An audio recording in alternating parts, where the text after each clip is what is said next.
Forgive me again, folks. I've losing my voice, but 28-year-old Tyson Fury, 25-0, 18 knockouts. The current WBA Super World Heavyweight Champion, the IBF and WBO and IBO World Heavyweight Champion, is once again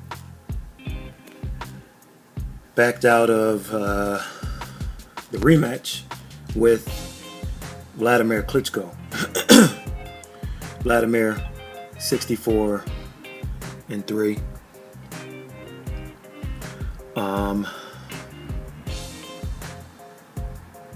Who held the title for? He was chasing the Joe Louis record for consecutive defenses. He was still a little bit off, which speaks to how great Joe Louis was. Excuse me. Klitschko was 64-4 with 53 knockouts. This was a rematch that many were looking forward to, and a rematch that I predicted Klitschko would be victorious in. However, we learned that, well, here's the statement. It is with deepest regret that we have to announce that the World Heavyweight Championship rematch between Tyson Fury and Wladimir Klitschko, scheduled to take place on 29th October 2016 at the Manchester Arena, will not be going ahead. Tyson has this week been declared medically unfit to fight. Now, speculation is running rampant. There was some news that came out earlier this year that Tyson Fury had failed a drug test, and well, I don't know where my voice is going. He failed a drug test, and then that gained a little steam, and then the Team Fury kind of put something out there saying, look, we might have to take some legal action. And then it kind of just went away after Fury claimed to have some type of ankle injury. So the fight that was supposed to happen in July got postponed until, or canceled if you will, until October. And then Tyson Fury didn't show up for the press conference to announce the new date. And while some folks may have figured, okay, there's something going on here, we've seen most people looked at it as just Tyson being Tyson. His antics have over the past couple of years, especially after winning the heavyweight title, he's kind of been loose cannon. So most people didn't think much of it. Now the speculation is, okay, what's going on? What the heck is going on with Tyson Fury? I mean, is he mentally ill? Which wouldn't surprise many folks. Is he, and mental illness is something very seriously, but that's a question that many have asked prior to this date. Is something going on with him mentally? Is it bipolar disorder? And then there are others who are speculating that because of that alleged failed drug exam, is the help or the treatment that he's getting now something to do with rehab, on the eve of I guess when you're supposed to begin Nevada testing. So there's some speculation there. Is the injury physical? I mean, some reports have been leaked out saying it's something related to mental illness, and so you have to ask those questions. And then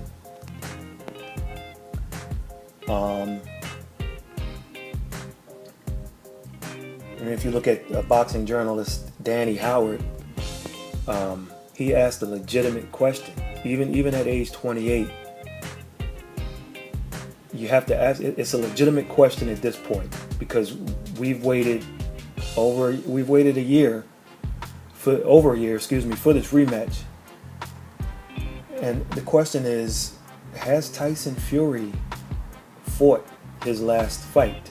I mean, legitimately, you can ask that question right now. We just don't know what's going on with the kid. And it doesn't matter what we hear. It doesn't matter what we hear at all. I mean, listen, trust about 20% of what you read and maybe give or take 10 more percent either direction, give or take 30 or 10% of what you see. So we just don't know. We'll have to see if we can get some solid details on what's going on. And then the question is going to begin. You're going to begin to ask the question now: should Tyson Fury be stripped? Because it's been over a year. And then you're looking at an injury alleged, a failed drug test alleged, and now this. First of all, we don't wish anything bad, especially when you're speaking in terms of mental illness, if that's the case. However, this is the sport of boxing, and the belts have been on loan or on hold for quite a while now. So what do you do? That's the dilemma that's going to that the I guess each, because they're distinct. I mean, the IBF is distinct from the WBA and the WBC and the IBO and so on and so forth. So each organization, I guess, is going to have to make a decision on what to do. I mean, this isn't unprecedented.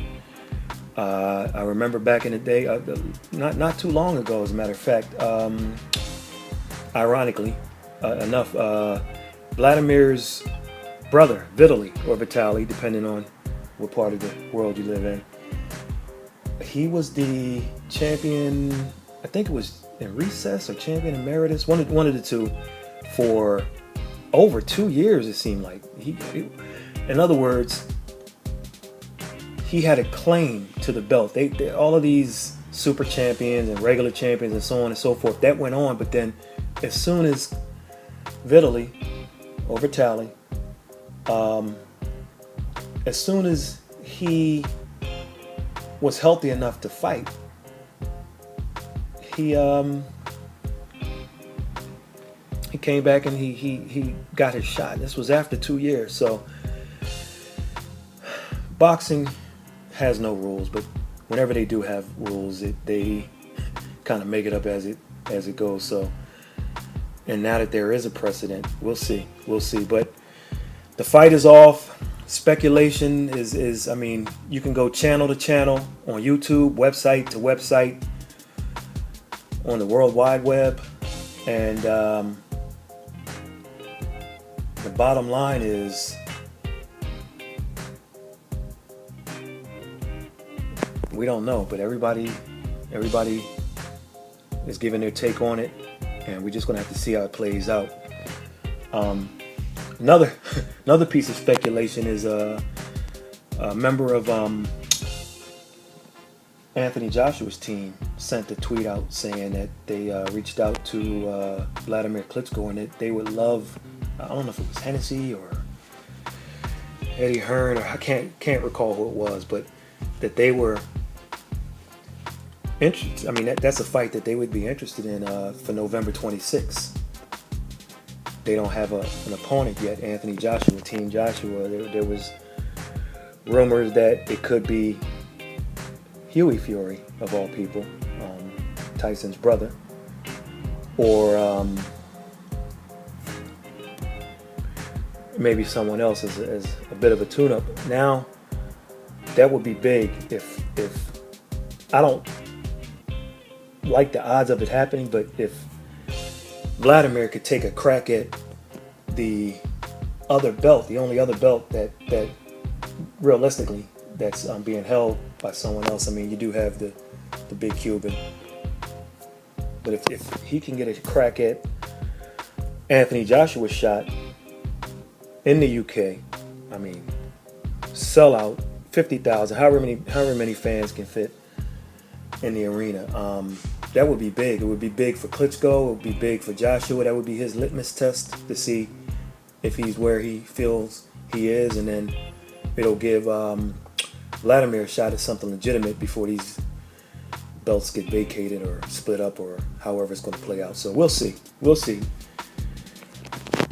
Make sure you subscribe to our Twitter at The Fight Journal. Make sure you come to our YouTube channel and definitely follow. It's absolutely free. We're going to be giving away some money. We're going to have a couple of contests at the start of the year, start of 2017. So you definitely need to be subscribed. That's going to be one of the criteria for being eligible to win a cash prize or some other gifts that we're going to have. So make sure you sign up. Tell your friends. We got 10,000 plus followers on Twitter. But we need to get those YouTube channel subscriptions up. I think we're at a little over 100. We want to get to maybe 500 as soon as we can.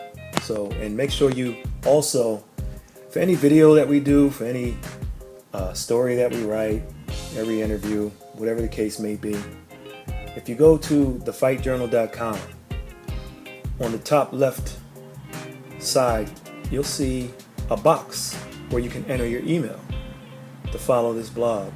Enter your email there, and everything we do will automatically come to your email. You won't have to follow us, or look for us, I should say. We'll come, and it'll be right in your email for you. And lastly, follow our friends at DPG Uncut TV for the latest entertainment, hip-hop news. They got some big stuff coming up, so make sure you follow them on Twitter, and definitely sign up for their YouTube channel also.